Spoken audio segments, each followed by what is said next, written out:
आर्य और अनु पहुंचे अब तक दुकान बचाने के मिशन पर। लेकिन उससे पहले ही पुष्पा जी ने अकेले ही रघुपति की ऐसी बैंड बजाई कि गुंडे भी कांप गए। जी हाँ दोस्तों, आज के एपिसोड में आप देखेंगे कैसे रघुपति चोरी की साड़ियां बेचते पकड़ा जाता है, कैसे गोपाल जी फंस जाते हैं और कैसे पुष्पा काली के रूप में उतरकर सबको सबक सिखाती है। क्या इस बार अनु और आर्य समय पर पहुंच पाएंगे या फिर रघुपति कोई नया वार करेगा? पूरी डिटेल जानने के लिए वीडियो को अंत तक जरूर देखिए। तुमसे तुम तक के आज के एपिसोड की कहानी पुष्पा जी के शक से शुरू होती है। जब आर्या और अनु केटरिंग के लिए सामान खरीदने मार्केट चले जाते हैं तो घर पर सिर्फ पुष्पा जी और गोपाल जी बैठे होते हैं। दोनों सोच रहे होते हैं कि इतने बड़े ऑर्डर का खाना कहाँ बनाया जाएगा, क्योंकि पैसे भी कम हैं और सामान रखने की जगह भी छोटी है। थोड़ी देर बाद वो दोनों नियर बाय ग्राउंड की तरफ निकलते हैं, जहां उन्हें लगता है कि यहीं पर बड़ा चूल्हा लगाकर खाना बनाया जा सकता है। तभी वहां विपिन भागते हुए आता है। उसके चेहरे पर टेंशन होती है और साफ दिख रहा होता है कि कुछ ना कुछ गड़बड़ है। विपिन सीधा पुष्पा जी के पास आकर कहता है, "आंटी, मुझे आपसे जरूरी बात करनी है। मैंने पापा के फोन में कुछ ऐसे मैसेज देखे हैं जो मुझे समझ ही नहीं आ रहे। वो किसी को लिख रहे थे कि सरी का नया स्टॉक तैयार है, जल्दी उठा लो।" पुष्पा तुरंत हैरान हो जाती हैं। वो विपिन से पूछती हैं, "तुम्हारे पापा का कोई सरी का बिजनेस कब से हो गया? हमें तो कभी नहीं बताया।" विपिन भी उलझा हुआ सा लगता है और कहता है, "मुझे भी कुछ नहीं पता, इसीलिए मैं आपके पास आया हूँ। मुझे लगा आप जाना चाहेगी।" तभी पुष्पा के दिमाग में जकर बजती है। यूज याद आता है कि दुकान में लगी आग के बाद से रघुपति बार बार अजीब तरीके से बिहेव कर रहा था। कभी सिंपैथी दिखाता था, कभी बिजनेस के नाम पे बेवजह बातें करता था। गोपाल जी पहले तो इस बात पर ध्यान नहीं देते, लेकिन जब विपिन मैसेज का एग्जैक्ट वर्डिंग्स बताता है तो उन्हें अपनी दुकान की सरियों का स्टॉक काउंट याद आ जाता है। उन्हें लगता है कि शायद जो बची कुची सरियान थी वही चोरी से बेची जा रही हैं।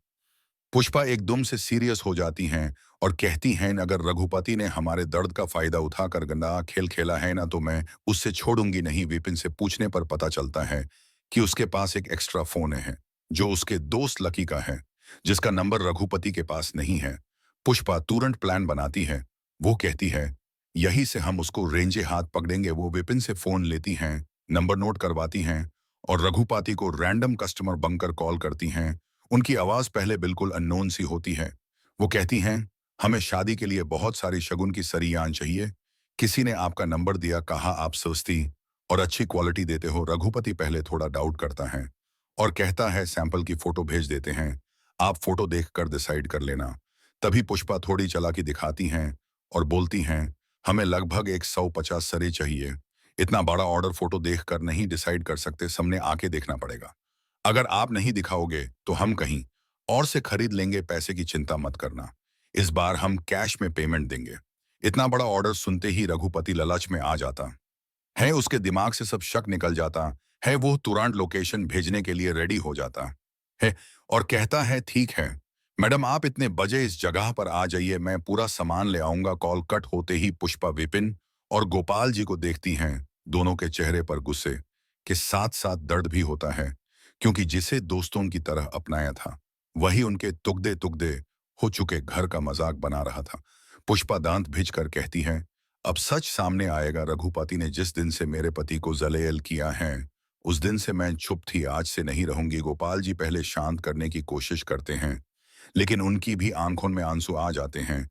वो धीरे से कहते हैं, "अगर ये सच में हमारी दुकान की सरी हुई ना, तो मैं उससे कभी माफ नहीं करूंगा।" कुछ देर बाद तीनों तैयार होते हैं।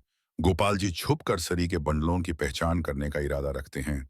विपिन उनके साथ गाइड बनकर चलता है, क्योंकि लोकेशन उसके फोन पर आई होती है। दूसरी तरफ पार्टी के लिए आर्या और अनु को बिल्कुल भी अंदाजा नहीं है कि पीछे कितना बड़ा ड्रामा चालू हो चुका है।